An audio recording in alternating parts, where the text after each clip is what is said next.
दिल्ली विधानसभा चुनावों के पहले अवैध बांग्लादेशी और रोहिंग्याओं को लेकर बवाल मचा हुआ है। आम आदमी पार्टी में बांग्लादेशियों को बड़ी संख्या में मतदाता बनवा रही है और एलजी के आदेश के बाद उनकी पहचान कर उनके नाम वोटर लिस्ट से हटाए जा रहे हैं। लेकिन पश्चिम बंगाल में ममता बनर्जी ने बांग्लादेशियों को जनप्रतिनिधि बनवाना शुरू कर दिया, जिसको लेकर पूरे राज्य में बवाल मचा हुआ है। मामला बांग्लादेश के राशिदाबाद ग्राम पंचायत की प्रधान लवली खातून की पहचान का है।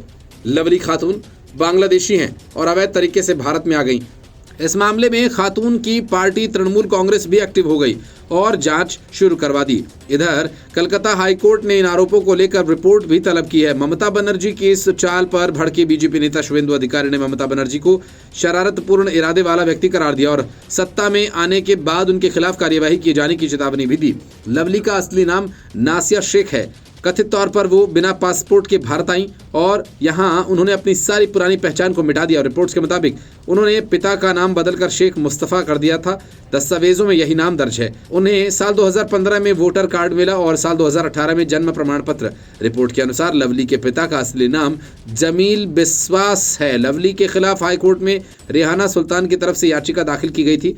रेहाना ने साल 2002 में लवली के खिलाफ ही ग्राम पंचायत का चुनाव लड़ा था, लेकिन उन्हें हार का सामना करना पड़ा। रेहाना की वकील अमलान भादुड़ी का कहना है कि याचिका दाखिल करने वाली रेहाना सुल्तान ने तृणमूल कांग्रेस उम्मीदवार के तौर पर चुनाव लड़ा था, लेकिन लवली खातून के सामने हार गई थी।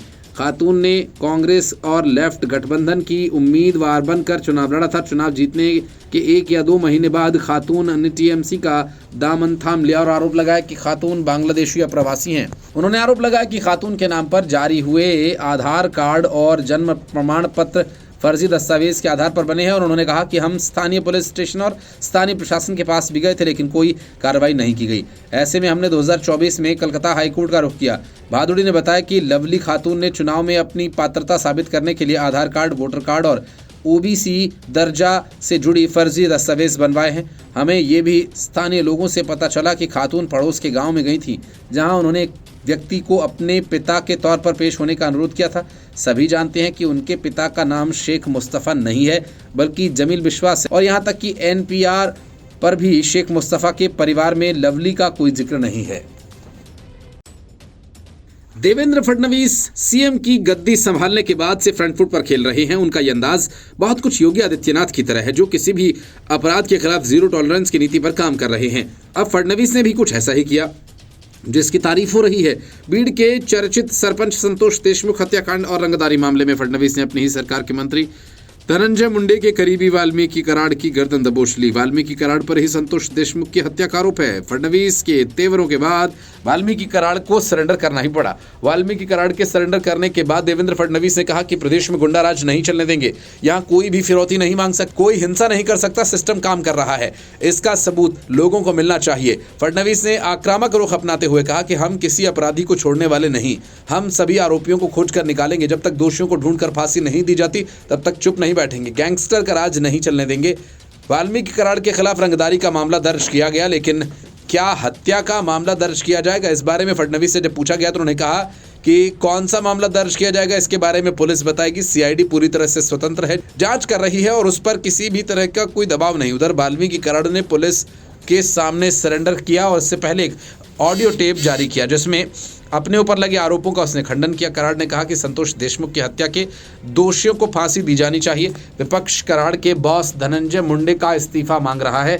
जब इस बारे में फडणवीस से पूछा गया तो उन्होंने कहा कि मेरे लिए देशमुख को न्याय दिलाना जरूरी है, राजनीति से कुछ हासिल नहीं होगा। कुछ लोग राजनीति करना चाहते हैं, उनकी भूमिका उनके लिए फायदेमंद है। धनंजय मुंडे कैबिनेट में बने रहेंगे और उनके खिलाफ कोई कार्यवाही नहीं की जाएगी। इसके पहले पुलिस ने बताया कि बीड़ के मासाजोग गांव के सरपंच संतोष देशमुख का 9 दिसंबर को अपहरण कर हत्या कर दी गई थी। सरपंच की हत्या कथित तौर पर इसलिए की गई क्योंकि उन्होंने कुछ लोगों द्वारा बीड़ जिले में एक पवन ऊर्जा कंपनी से जबरन वसूली किए जाने की कोशिश का विरोध किया था। मुख्यमंत्री ने कहा कि मैंने दिवंगत संतोष देशमुख के भाई से बात की और उनसे कहा कि उन्हें चिंता नहीं करनी चाहिए। उन्होंने कहा कि बीड़ मामले में शामिल सभी लोगों पर मुकदमा चलाया जाएगा। हम गुंडा राज बर्दाश्त नहीं करेंगे। जो लोग कानून को अपने हाथ में लेने या निवासियों से जबरन वसूली करने की कोशिश करेंगे, उन्हें सख्त परिणाम भुगतने होंगे। पुलिस फिलहाल उन संदिग्धों की तलाश कर रही है जो फरार हैं। हम किसी को नहीं बख्शेंगे, ढूंढ लेंगे सभी को। महाराष्ट्र के मंत्री धनंजय मुंडे के करीबी सहयोगी और बीड़ जिले में सरपंच की हत्या से जुड़े जबरन वसूली मामले में वांछित वाल्मीकि कराड़ ने पुणे में पुलिस के सामने सरेंडर किया और हत्या के मामले में 4 लोगों को गिरफ्तार किया गया, जबकि कराड़ को जबरन वसूली मामले में वांछित आरोपी के रूप में नामजद किया गया था। मुख्यमंत्री ने कहा कि मामले में शामिल सभी दोषियों के खिलाफ कार्रवाई की जाएगी। उन्होंने कहा कि चाहे कुछ भी हो जाए, सभी दोषियों को पकड़ लिया जाएगा। अरविंद केजरीवाल को शराब घोटाला से जुड़े मनी लॉन्ड्रिंग मामले में गिरफ्तार किया गया था। 6 महीने तक तिहाड़ में कैद रहने के बाद सुप्रीम कोर्ट ने केजरीवाल को सशर्त जमानत दी थी, लेकिन केजरीवाल को शराब से कुछ ज्यादा ही प्रेम है। शराब उनके लिए सिर्फ रिश्वत कमाने का सामान नहीं, बल्कि पीने पिलाने का भी सामान है और इसी वजह से शीश महल में गोल्ड प्लेटेड कमोड सहित तमाम कीमती सामानों के साथ एक आलीशान मिनी बार भी बनवाया गया था। अब कोई मिनी बार में बैठकर कोका कोला या लस्सी तो नहीं पिएगा, जाहिर है शराब ही पिएगा। केजरीवाल के इस बार में विदेशी ब्रांड की कीमती शराब रखी हुई थी। खास मेहमानों के लिए केजरीवाल अपने इस बार का दरवाजा खोलते थे। शीश महल में मिनी बार का खुलासा कांग्रेस नेता संदीप दीक्षित ने किया। संदीप दीक्षित ने कहा कि ये कैसा आम आदमी है जो आलीशान घर में रहता है। मैंने कई मुख्यमंत्री देखे, मैं खुद एक मुख्यमंत्री के घर में रहा हूँ। ऐसा आलीशान इमारत, होटल जैसा महल जो तो नहीं देखा। अब कोई मिनी बार में जलजीरा, कोका कोला या लस्सी तो नहीं पिएगा। इस मुख्यमंत्री ने अपने घर में मिनी बार क्यों बनवाया? ये एक तो सरकारी पैसे का दुरुपयोग है और इससे ज्यादा अनैतिक और कुछ हो नहीं सकता। अब लगता तो ये है कि केजरीवाल सिर्फ अय्याशी करने के लिए ही दिल्ली के सीएम बने थे। संदीप दीक्षित ने कहा कि चुनाव के पहले केजरीवाल कुछ भी बन जाते हैं, कभी खांसी वाले तो कभी मफलर मैन। अगर कोई कह दे तो केजरीवाल मुर्गा बनकर भी दिखा देंगे।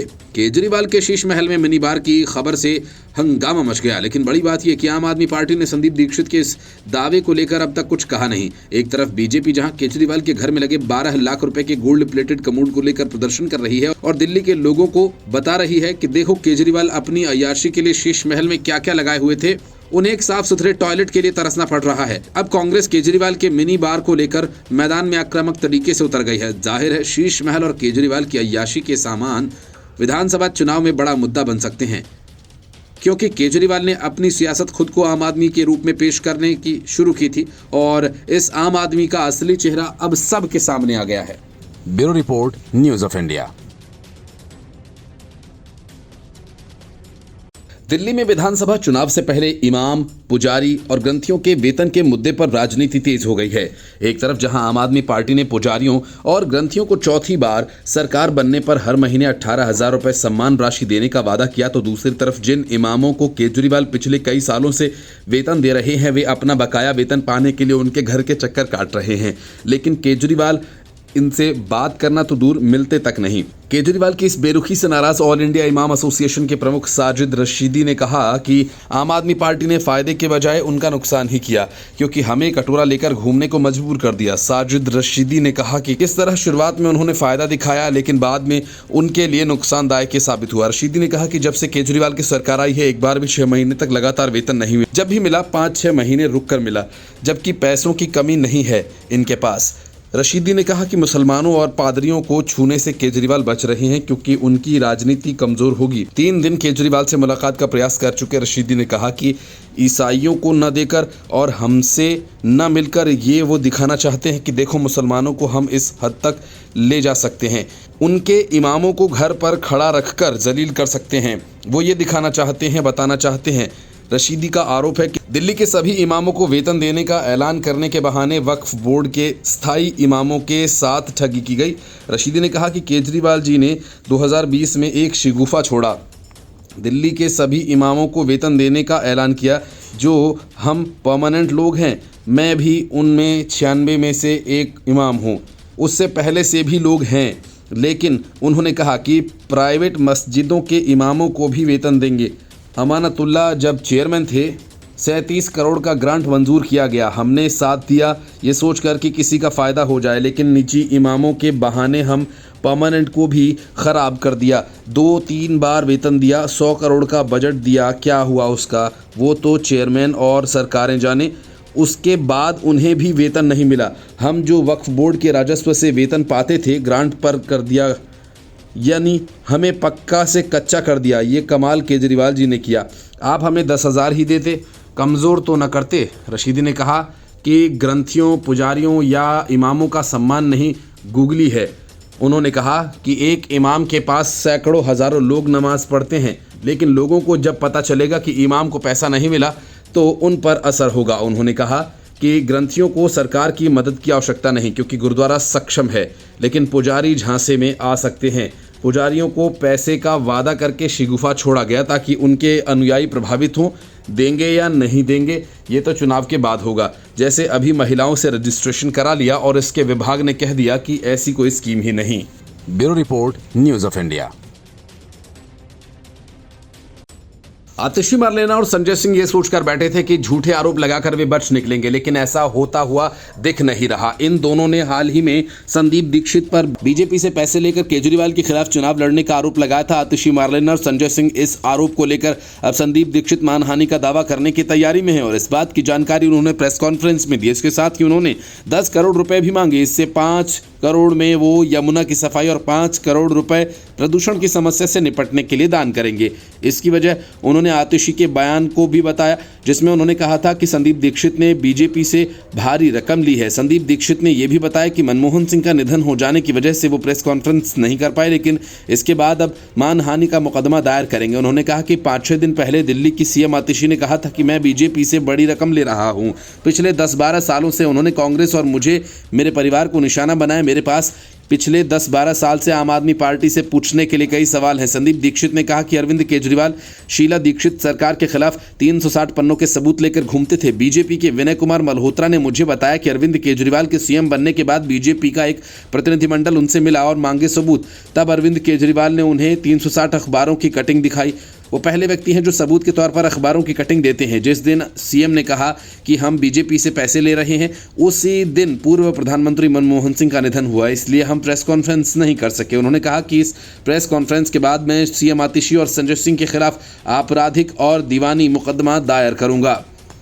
मैं उनसे कहूंगा कि मुझे 10 करोड़ रुपए दें, इससे मैं यमुना की सफाई के लिए 5 करोड़, दिल्ली के प्रदूषण से निपटने के लिए 5 करोड़ दान करूंगा। कुछ दिनों पहले आतिशी और संजय सिंह ने प्रेस कॉन्फ्रेंस की थी और उस प्रेस कॉन्फ्रेंस में आतिशी ने सूत्रों के हवाले से दावा किया और बताया कांग्रेस उम्मीदवारों के चुनाव का खर्च बीजेपी दे रही है। इसमें उन्होंने प्रमुख तौर पर संदीप दीक्षित का नाम लिया था और कहा था कि बीजेपी उन्हें भी फंड दे रही है। संदीप दीक्षित ने कहा कि 10 करोड़ का डिफेमेशन केस कोर्ट में फाइल करने जा रहा हूं। मेरी मां और मुझ पर केजरीवाल ने झूठे और बेबुनियाद आरोप लगाए, इसके लिए डिफेमेशन केस फाइल करूंगा। कि इससे पहले 25 दिसंबर को एलजी को लिखे पत्र में संदीप दीक्षित ने दिल्ली में अपने आवास के बाहर पंजाब सरकार के खुफिया कर्मचारियों की कथित मौजूदगी का जिक्र किया था। उन्होंने आरोप लगाया कि इन कर्मचारियों से जुड़े आधिकारिक वाहन अक्सर उनके घर के बाहर देखे जाते हैं, जो कहीं न कहीं निगरानी का संकेत है। संदीप दीक्षित ने कहा कि आम आदमी दिल्ली में विधानसभा चुनावों में उनकी पार्टी के वोट प्रतिशत में काफ़ी इजाफा होगा। उन्होंने कहा कि आम आदमी पार्टी पर कटाक्ष करते हुए कि कल्याणकारी योजनाओं के वादे भ्रामक और शिक्षा और स्वास्थ्य के बारे में उनके 80% दावे गलत हैं। दीक्षित ने आम आदमी पार्टी पर कांग्रेस के वोटों को विभाजित करके अन्य राज्यों में भाजपा की मदद करने का भी आरोप लगाया। अरविंद केजरीवाल को जब भी सियासी वजहों से हिंदू बनना होता है तो वे सीधा कनॉट प्लेस स्थित हनुमान मंदिर जाते हैं और इसी मंदिर से उन्होंने राम मंदिर के मुकाबले दिल्ली में हनुमान चालीसा का पाठ शुरू करवाया था। और जब बारी पुजारी ग्रंथि सम्मान योजना की शुरुआत करने तो अरविंद केजरीवाल ने ऐलान किया कि वे पुजारी ग्रंथि सम्मान योजना की शुरुआत इसी हनुमान मंदिर से करेंगे। लेकिन तारीख बदलते ही केजरीवाल का इरादा भी बदल गया और वे अपनी योजना की शुरुआत करने हनुमान मंदिर की जगह मरघट वाले बाबा के मंदिर जा पहुंचे। आखिर केजरीवाल इतनी जल्दबाजी में अपनी बात से क्यों पलट गए? इस सवाल के जवाब में बीजेपी सांसद मनोज तिवारी ने एक वीडियो शेयर किया और उसी वीडियो में केजरीवाल के हनुमान मंदिर की जगह मरघट वाले बाबा के मंदिर जाने का राज छिपा है। मनोज तिवारी ने कनॉट प्लेस के हनुमान मंदिर के पुजारी का एक वीडियो पोस्ट कर कहा कि इस वीडियो में पुजारी दरअसल केजरीवाल के झूठे दावों की पोल खोल रहे हैं। उन्होंने वीडियो पोस्ट कर कहा कि कनॉट प्लेस के हनुमान मंदिर के पुजारी जी का करारा जवाब। पुजारी जी ने वीडियो जारी कर केजरीवाल के चुनावों की घोषणाओं का सच उजागर किया। बीजेपी सांसद तिवारी ने जो वीडियो शेयर किया उसमें एक पुजारी कह रहा है कि बहुत सारी घोषणाओं के बाद ऐसा लग रहा है खजाना ही खजाना खुला पड़ा है, लेकिन मैं केजरीवाल से अनुरोध करता हूं कि पहले यमुना की सफाई करवाएं। आज जब हम यमुना के पुल से जाते हैं तो वहां दुर्गंध से गुजरना मुश्किल हो जाता है, दोपहिया से जाने वाले सांस लेना तक मुश्किल हो जाता है। मैं याद दिलाना चाहता हूँ कि उन्होंने जो आज से 5 साल पहले यमुना को स्वर्ग बनाने का वादा किया था उसे पूरा करें। वीडियो में पुजारी कहते हैं, मुझे आपके 18,000 रुपए नहीं चाहिए। आज जब हिंदू एक हो रहे हैं तो आपको हिंदुओं के और ग्रंथियों की जरूरत पड़ी है, हमें आपके पैसे नहीं चाहिए। पंजाब में आपकी सरकार है लेकिन आप वहां तय वादे के मुताबिक राशि नहीं दे पा रहे हैं। दिल्ली में इस तरह की कितनी घोषणाएं की गई, अब जनता जनार्दन सब समझ चुकी है, आपका समय समाप्त हो गया, बहुत हो गया, अब किसी और को आने दीजिए। एक दिन पहले ही अरविंद केजरीवाल ने पुजारी और ग्रंथी सम्मान योजना का ऐलान किया था। इस योजना के तहत मंदिरों में भगवान की पूजा करने वाले लोगों को, पूजा करवाने वाले पुजारियों और गुरुद्वारों के ग्रंथियों को हर महीने सम्मान राशि देने का प्रावधान है। पुजारी हमारे सुख दुख में काम आता है, शादी हो, बच्चे का बर्थडे हो या फिर किसी की मौत हो जाए, हर वक्त हमारे साथ रहता है। लेकिन दुर्भाग्य है कि आज तक किसी ने उनकी तरफ ध्यान नहीं दिया। अरविंद केजरीवाल ने कहा कि इसलिए इस योजना के तहत हर महीने मंदिर के पुजारियों और गुरुद्वारा के ग्रंथियों को 18,000 रुपए की राशि दी जाएगी। उन्होंने कहा था कि देश में ऐसा पहली बार हो रहा है। योजना के लिए कल से रजिस्ट्रेशन शुरू किया जाएगा। कनॉट प्लेस से योजना की शुरुआत होगी। कनॉट प्लेस के हनुमान मंदिर जाकर रजिस्ट्रेशन की शुरुआत की जाएगी। केजरीवाल ने कहा था कि पुजारी और ग्रंथी समाज की सेवा करते हैं, आज तक किसी ने उनकी तरफ ध्यान नहीं दिया। आम आदमी पार्टी की सरकार बनते ही हम पुजारियों और ग्रंथियों को 18,000 रुपए की सैलरी देंगे। आम आदमी पार्टी इससे पहले भी कई योजनाओं का ऐलान कर चुकी है। बुजुर्गों के लिए पेंशन की राशि बढ़ाई गई तो महिलाओं के लिए भी सहयोग राशि का ऐलान किया गया है। Bureau report, news of India.